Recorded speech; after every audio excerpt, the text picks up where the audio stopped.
The version of Batman we get in the Arkham games is great. So today's video is Batman's entire story in the Arkham games explained. His childhood. Being the son of Thomas and Martha Wayne, he always had the spotlight on him, but tragically at only 8 years old, he lost both his parents to a man named Joe Chill, who was the one who took their lives. A very unfortunate and sad moment in his early life, which will haunt him for many years to come. Arkham Origins. This was Batman's beginning, basically him in his early years. Well, it all starts with 8 assassins hired by Black Mask to take out Batman. Killer Croc, Deathstroke, Firefly, Copperhead, Deadshot, Electrocutioner, Lady Shiva, and last but not least, Bane. Now, anyway, let's move on. We get to see the Batcave for the first time in the game. Though, with him now at the Batcave, we get to see him transform into Batman, putting on the suit. Basically our first time seeing Bruce become the Bat. The first one of the assassins Batman encountered happens to be Killer Croc. The first thing Killer Croc says to Batman when he knows he's there is, "I thought I caught your scent." Batman replies, "I know I caught yours," with a very confident demeanor. Batman manages to beat Killer Croc by trapping him in a fence and just simply starts interrogating him. But Batman's angry, asking Killer Croc where his boss is going. He says the only boss is me. Batman does not like that answer, so he uses more physical force. But then Batman says, "You want teeth, I want answers," showing how much more ruthless Batman was when he first started out as Batman. However, now Killer Croc decides to start letting out some information, saying how Black Mask's assassins are gonna get him. Batman is not holding back at all, every few seconds punching Killer Croc. Killer Croc says whoever wins is gonna be famous and rich. Right after this, Batman gives him one more punch, saying, "At least we know he won't be ugly," which is further showing his confidence in himself that he will win. Except, right after this, the police show up. They are not on Batman's side, though Batman does quickly manage to get away. In addition, Batman later fights Deathstroke when he sneaks up on Batman. It was a very challenging fight for him, but Batman still manages to come out on top. Batman finds out where Black Mask is gonna be, getting some information from Penguin, also doing detective work at Lacey Towers, already being so capable as a detective. And well, indeed, Batman does end up finding Black Mask. But wait, except it's not Black Mask, it's Joker. He reveals himself to Batman. This is their first time meeting, causing so much chaos. Had infected a woman with his laughing gas. However, he chooses to go even further, causing a massive explosion, getting away on an ambulance, leaving Batman with this woman. Batman trying to save her. Unfortunately, then we see that the laughing gas ended up taking her life. This being a very informative moment for Batman, learning of the Joker, realizing that it was not Black Mask that was running the operation the whole time, but this maniacal clown just pretending, as if he could do whatever he wants. Because of this, they later meet at Gotham's Royal Hotel, where a lot goes down between both Batman and Joker, also Bane, with Batman and Bane having a huge fight and multiple encounters throughout the time that they're there. Now, a little further in the game, Batman finds out that Bane knows his secret identity. Bane uses it to take advantage over Batman, even went to the Batcave and Wayne Manor, attacked Alfred. It's very impressive that he was able to find out Batman's identity. He later, once again, gets into another huge fight with Bane, but it happens. This time, Batman manages to set the score, get the win over Bane, taking him out for good, even making Bane lose his memory so that he no longer remembers Batman's Bruce Wayne. Batman had to go through so much here to beat Bane. It was great experience for him as a superhero, especially so early in his career. Now, Batman ends up finding Joker in a church, just starts beating him up. He may have saved his life before, but ever since then, Joker's still been causing so much trouble, doing so many bad things. He almost can't stop himself from ending Joker right there and then. But finally, once the fight is over, once the beating has finally ended, Joker gets taken to Arkham Asylum. Next is Arkham Shadow, a really well done VR game. Batman having to deal with the Rat King in this game, trying to find out who that even is. This game also is showing more experience Batman went through to become the awesome, so well-known superhero he is today, showing many characters that will later end up being villains Batman will have to take on and deal with in future Arkham games. Though the Rat King ended up being Two-Face, who was Harvey Dent. Well, someone very close to Batman.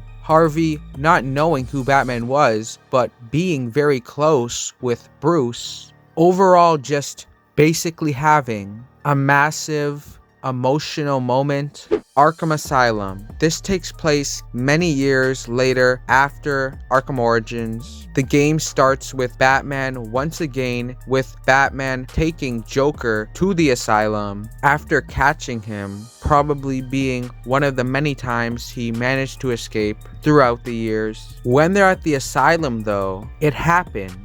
Chaos erupts. Joker managing to escape, taking over the asylum, with Batman there to have to deal with not only him, except all of the other villains as well, taking on the likes of Scarecrow, Bane, Harley Quinn, Poison Ivy, Victor Zsasz, and Killer Croc throughout the game as well. The most notable one being Scarecrow. Now, guys, this is where it gets dark.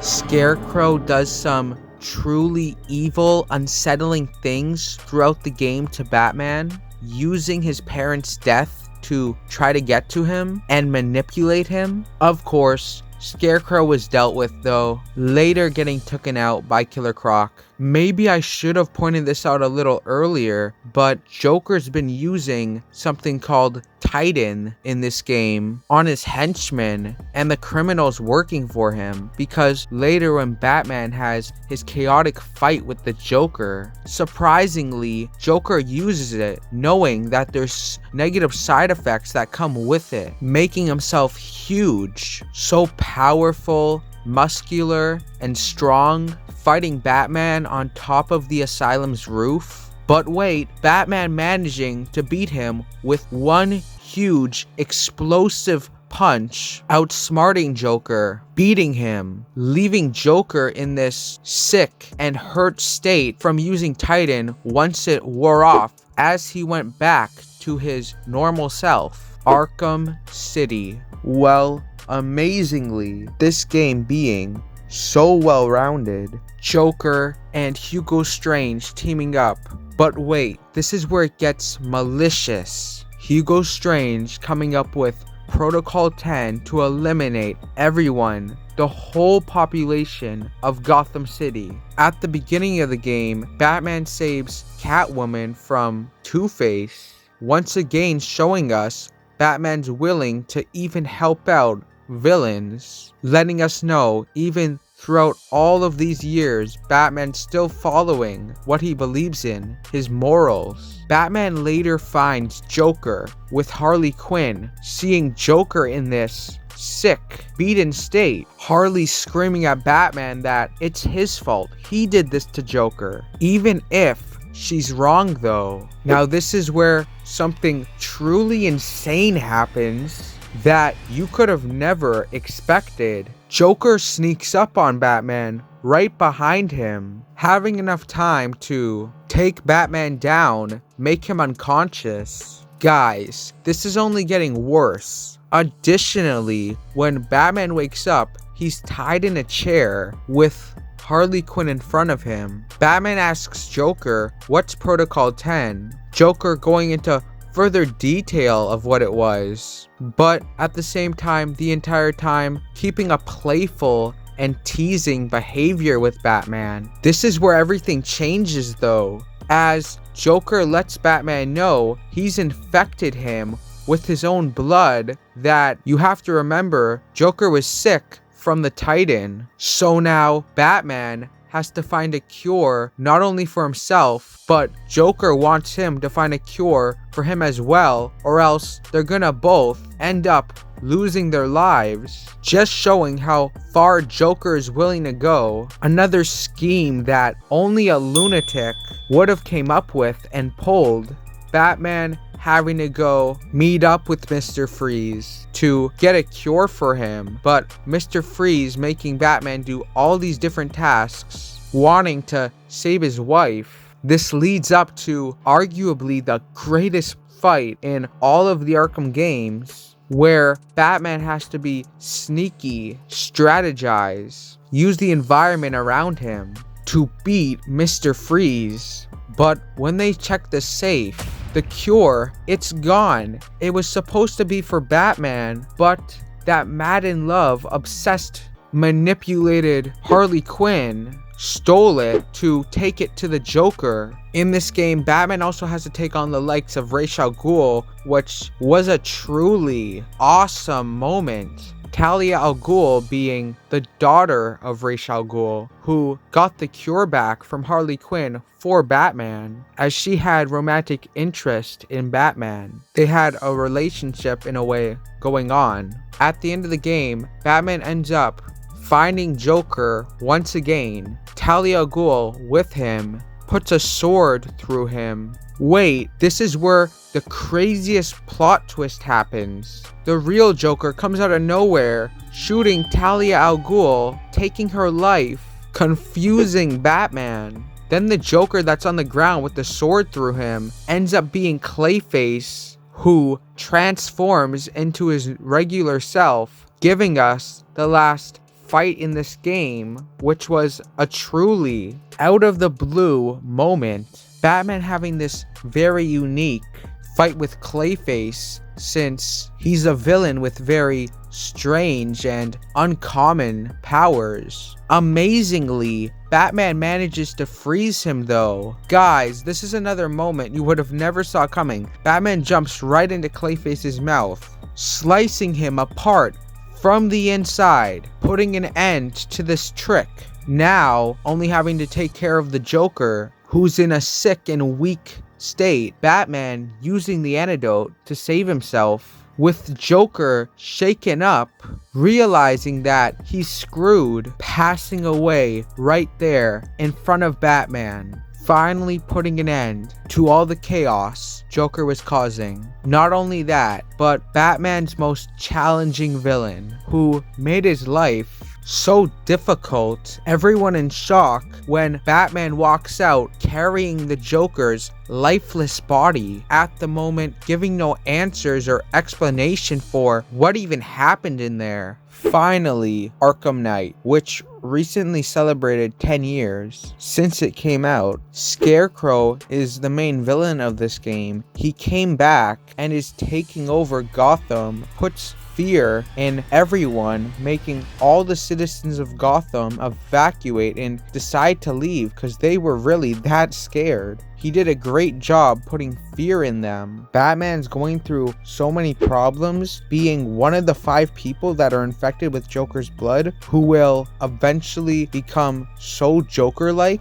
He's even seeing the Joker. This, though, is most likely just happening in his mind. Batman first encounters Scarecrow at his hideout in Ace Chemicals, giving him a beating, but it's not done there. Shockingly, Scarecrow manages to escape by making Batman worry about Barbara Gordon. Batman also has to go up against Deathstroke in this game, and the Arkham Knight, who is giving many hints to Batman that he knows him very well. Scarecrow later managed to kidnap Barbara Gordon. Batman meets him with Officer Gordon on top of a building where Scarecrow is forcing Officer Gordon to shoot Batman to save his daughter. And he does, but Scarecrow just tricked him. He's that evil. He still sends Barbara flying off the building. Incredibly, Batman saves her though. Batman also manages to beat Deathstroke, but a lot easier than the last time they fought in Origins. He also has a fight against the Arkham Knight, with the Arkham Knight revealing to Batman that he is Jason Todd, who was Robin, but he's against Batman now because Joker lied to him. He told him Batman replaced him, even going as far to say Batman was never gonna save him, gave up on him. Going now as the Red Hood, Batman manages to beat him. He wants to help Jason, but out of nowhere, he disappears. Now, this is where it gets intense. Batman agrees to meet with Scarecrow to do exactly what he says to prevent him from unleashing his fear toxin across Gotham. He's determined to save and protect Gotham. When he does as Scarecrow says, and gets there in the abandoned Arkham Asylum, he's forced to get his mask removed. As he's being restrained in the chair, Scarecrow makes Officer Gordon do it. Even though he doesn't want to, Scarecrow forces Officer Gordon to do it. Even Batman's having this mental battle with the Joker where he beats him, making Joker's biggest fear a reality, being forgotten. See, but now Scarecrow decides he's gonna inject Batman with the fear toxin. But wait! It doesn't affect Batman. He says he's not scared, immediately catching Scarecrow off guard, with Scarecrow believing then there's no other option than for Batman to have fear, or else life is not worth living. Out of nowhere though, Jason Todd lets Batman free, not restrained anymore. Now Batman injects Scarecrow with the fear toxin. With Scarecrow in a panic, afraid it's all over, bringing him to the GCPD. But wait,